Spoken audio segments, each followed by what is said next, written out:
আসসালামু আলাইকুম সবাইকে। আজকে খামারের জন্য একটি ঘাস কাটার মেশিন নিয়ে আসলাম। যেহেতু নতুন খামার শুরু করতেছি, আস্তে আস্তে সুবিধা মতো যেসব জিনিসগুলো প্রয়োজন তা সংগ্রহ করার চেষ্টা করতেছি। তার মধ্যে এটি একটি পুরাতন মেশিন। এক ভাই কিনে এনেছিল অনেক দিন আগে। উনি যে ১ মাসের মতো ব্যবহার করছে। দেখেন এখনো ময়লা টলা পড়ে আছে। তা যেহেতু ব্যবহার করে না, আমি কোনোভাবে খোঁজ পেয়েছিলাম এবং বলছিলাম যে ভাইয়া এটা আমি নিতে চাই। পরে উনি হচ্ছে ৫,০০০ টাকা চাইছে মাত্র। আমি হচ্ছে মানে কিছু না বলেই বলেছিলাম যে আচ্ছা ঠিক আছে দিয়ে দেবো নে। জিজ্ঞেস করছিলাম যে মোটরটা কি চলে কিনা? তো উনি বলল যে হ্যাঁ মোটর চলে এবং সবই ঠিক আছে। আমার এত কিছু দরকার নাই, যেহেতু একটা মেশিন কিনতে ২৪-২৫ হাজার টাকা লাগে এখন।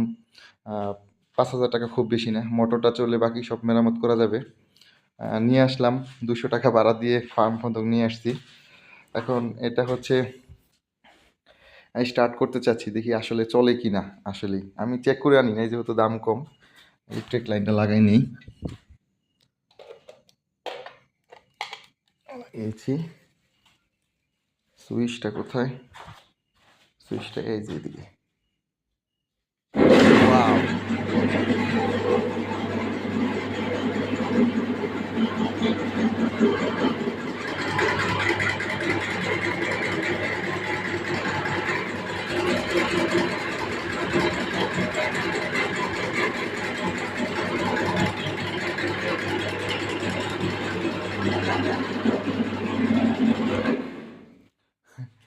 আপনারা বলবেন আসলে এটা কিনা কতটুকু সুবিধাজনক হইছে।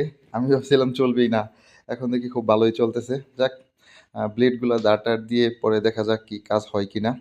নতুন ফার্মের জন্য চেষ্টা করছিলাম অনেক কমে যাতে পাওয়া যায়। পেয়েছি ইনশাআল্লাহ। দোয়া করবেন সবাই। ধন্যবাদ।